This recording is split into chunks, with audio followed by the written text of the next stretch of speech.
actual title and things. So we had to write a boost rule, which is like if it is in the title, show it on the top. Top in the sense, increase the score of it. So based on the score, it will come up.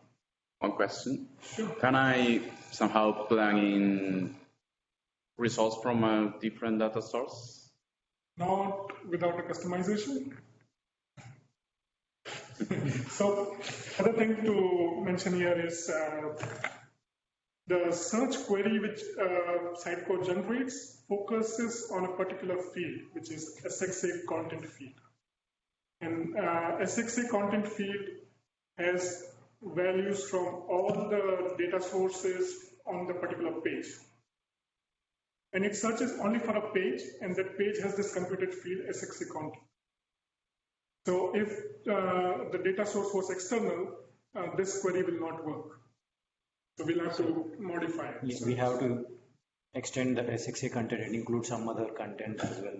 Then to yeah, and that extension again would be, if we want to leverage the features provided by SXA, that extension would be from a front-end code rather than a back-end code, because all this works from AJAX calls. It's not a back-end code which makes a service calls. So yeah, if you want to do something like that, not without heavy customization, that's what I would say. Cool.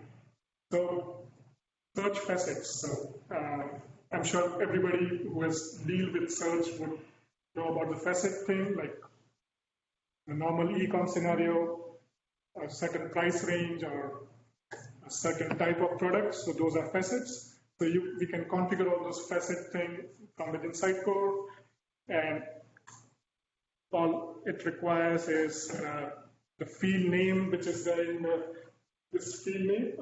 This has to map to what is there in Sitecore index field name. This might not be the exact field name that you have in Sitecore. This field name has to be picked up from Azure index, not if you're using Azure, of course. So you have to pick it up from Azure index, and so these facets can be used with all type of filters. We saw there were a bunch of filters available. So in our scenario, we had used a drop-down filter. So we just create a facet, associate the facet with the filter, and it will run in that context. And yeah, the filtering would seamlessly work with the results component and all. Cool. That's about it. Any questions? So this is still a separate license? I don't think so. It's included now. Yeah, just with Sitecore 9 upwards, it's included. From 9? Yeah. Okay. Though it does not install with the default installation. I'm not quite sure. I guess consumption-based license is free. I'm not sure perpetual license is included or not. Consumption-based license on Sitecore path, it's included SXA and JSS, everything included. But perpetual, you still need to buy, I guess, extra add-on, as far as I know. And if you're using Commerce, that's a default requirement. So if you install Commerce, that's storefronts and all. Also get installed. Okay. It's not available in 8.1, is it? No, actually, it's from 8.2 on. Yes. Yeah. And I'm not sure what are the limitations or things about 8.2. So all those things which I spoke about is related to Sitecore 9. So there might be a few features missing in Sitecore 8.2. I'm not sure about it. Yeah, with 8.2, you can just install whatever version of SXA you want. So yeah, we've got a client on a very old version, and that's quite poor. The workflow for development, like you first prototype the site with components and then give it to That's a very good point. So initially what we used to do is the designers would give their idea to the front-end developer. The front-end developer would build the markup and give it to the backend. So now it is sort of, it has to change in the sense, we as Sitecore backend developers, we have to take the design and tell the front-end developers that this is the closest match of the component that I can make it work. and we give the markup of that particular component to the front-end developer. And even the front-end developers will have to get a bit used to it because there are certain part of markups that they cannot touch. They cannot play around with everything because certain markup is related to getting the rendering variants working, getting the styling working. So they cannot mess with that. So even they will have to work under certain restrictions. So is it when you make a decision whether to clone component or not, like when front-end developer says Yes. you have to change that? Yeah.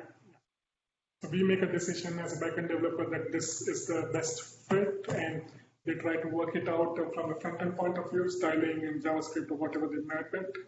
Then it comes back to us, and we put in all the rendering variants. I shared one link in Slack. They have given one good documentation in 9.3, like kind of a chart, like you take the decisions like, okay, is it rendering variant feasible, or you want a custom component, or what kind of flow chart they gave it. It's good in the documentation. Where did you share with me? In Slack, I guess not in the, I guess, that. And here I have a question, like suppose my all HTML code is in a rendering variant. Now what I will do is I will take this by using create exchange. I will export all design to one file and I will give to UI designer, and he will modify and he will give to us. So I will upload that to Sitecore. Then when I upload this UI design, then it will automatically update this rendering variant, or manually I need to do? I would say we have to do it manually, but first of all, the creative exchange part, are you able to get that working? Because we were never able to get that working. So, but if you are able to get that working, yes, I would still assume that you will have to manually update the rendering variants. And about the creative exchange part, what we have experienced is quite buggy, so we don't use that. And as far as I understand, they are even dropping that. There was something about that in the symposium. They completely changed the flow of it. Yeah, I thought so. The front end workflow completely changed into that. That's more, I guess, completely rewritten, I guess. Is that called Fedora? Or No, that's all extra tools from Sitecore, developer tools. Yeah, but they moved to NPM. SXA. Pratik, just a random question. When you explain that search component, if I'm using Solar, there is something stock version Solar by default, so it will take care of that. This is supposed to work with the search as search provider agnostics. That's what they say. But if you are working on Solar on local and on other environments you are using Azure, then you might run into issues because it has happened a lot of times that we develop on Solar on local, things work fine, in Azure it fails. So what we do is we point to Azure from the local instance as well. But by default it should work, otherwise you need to... It will work. Yeah, and sorry, to complete the answer, creative exchange thing, if you are still considering to use it, I would suggest not to, but if it's already working for you, awesome. And I think you will have to do the custom rendering variants by hand next, basically. Yeah. Okay. Cool.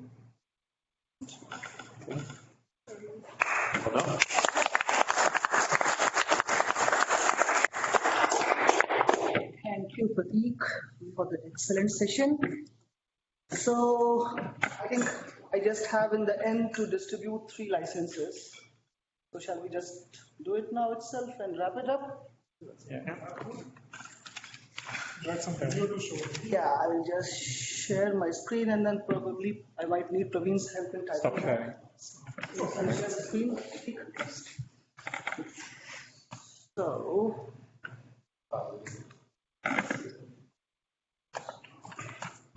first I would request.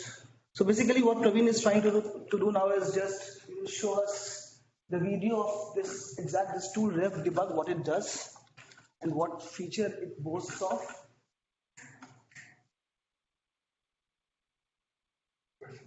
Yeah.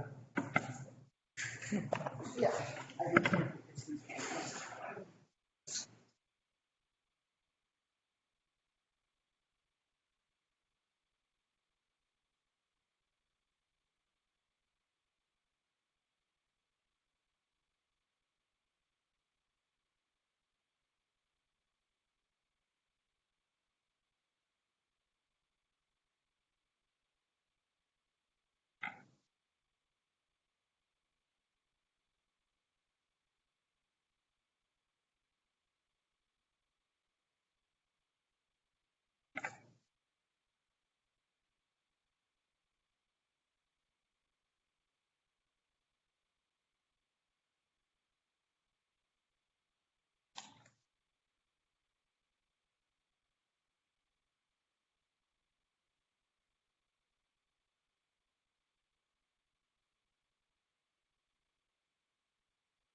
think I'll just quickly share my screen and tell you what I'll be doing in the next couple of minutes.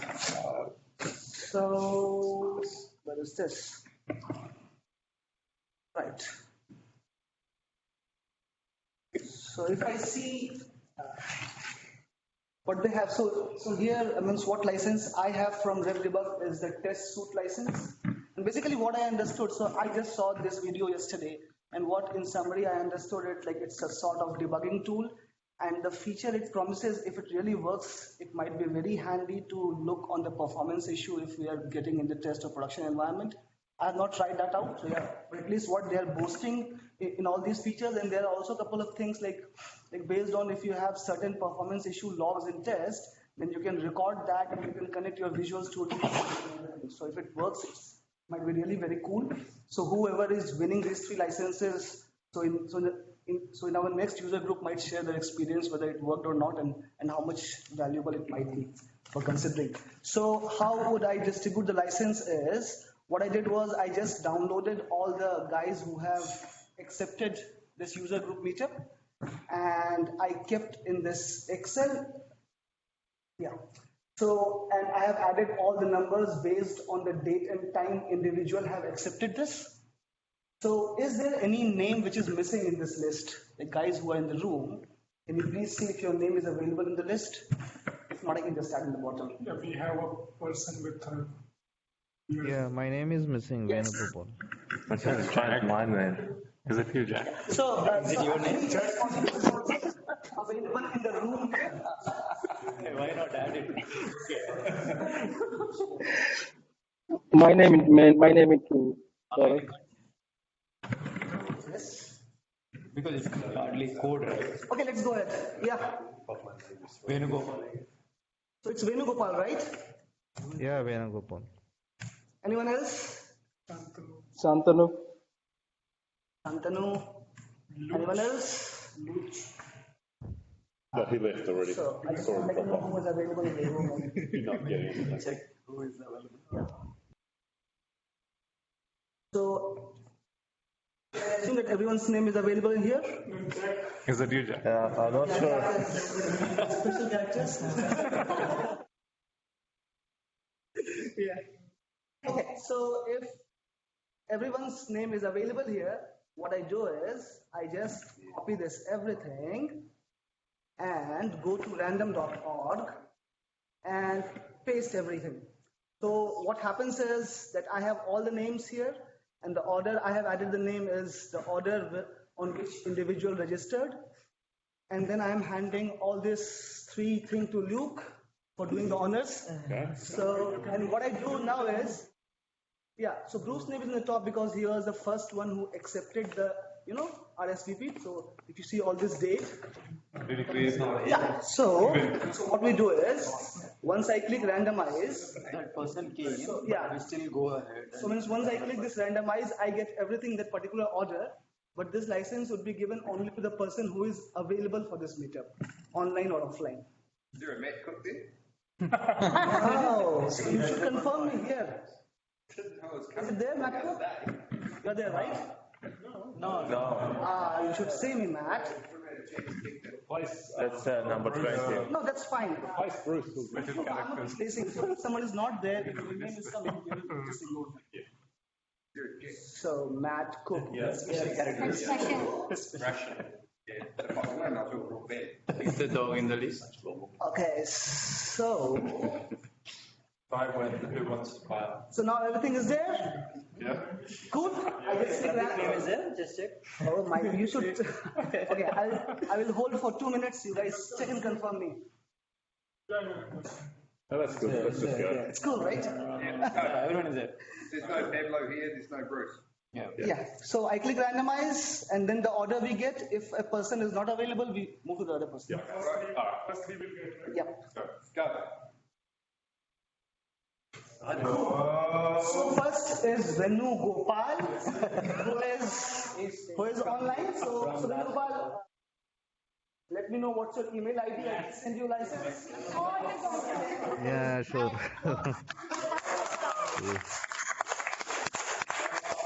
Get the license? You promised to use it. Yeah. For IR. Yeah, it's And third is Pratik.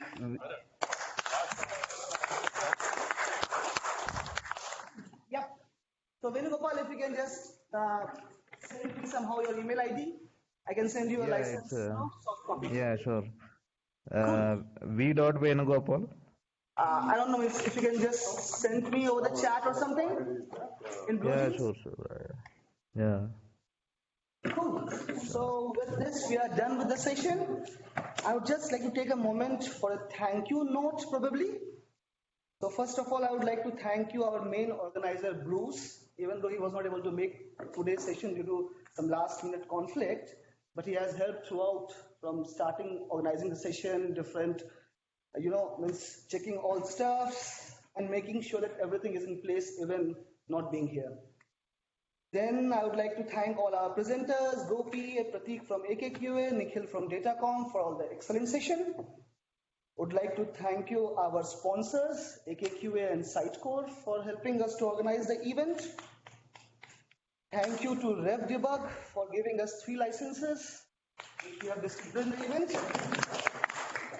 And would like to thank Luke, Helen, Bala, and Praveen for helping me in the event setup. And last but not the least, a big round of applause for all the attendees to make this event successful. Yeah, guys, that's all. We'll meet next Merry Christmas. We'll meet next week. And let's Yeah, thank you. He's coming to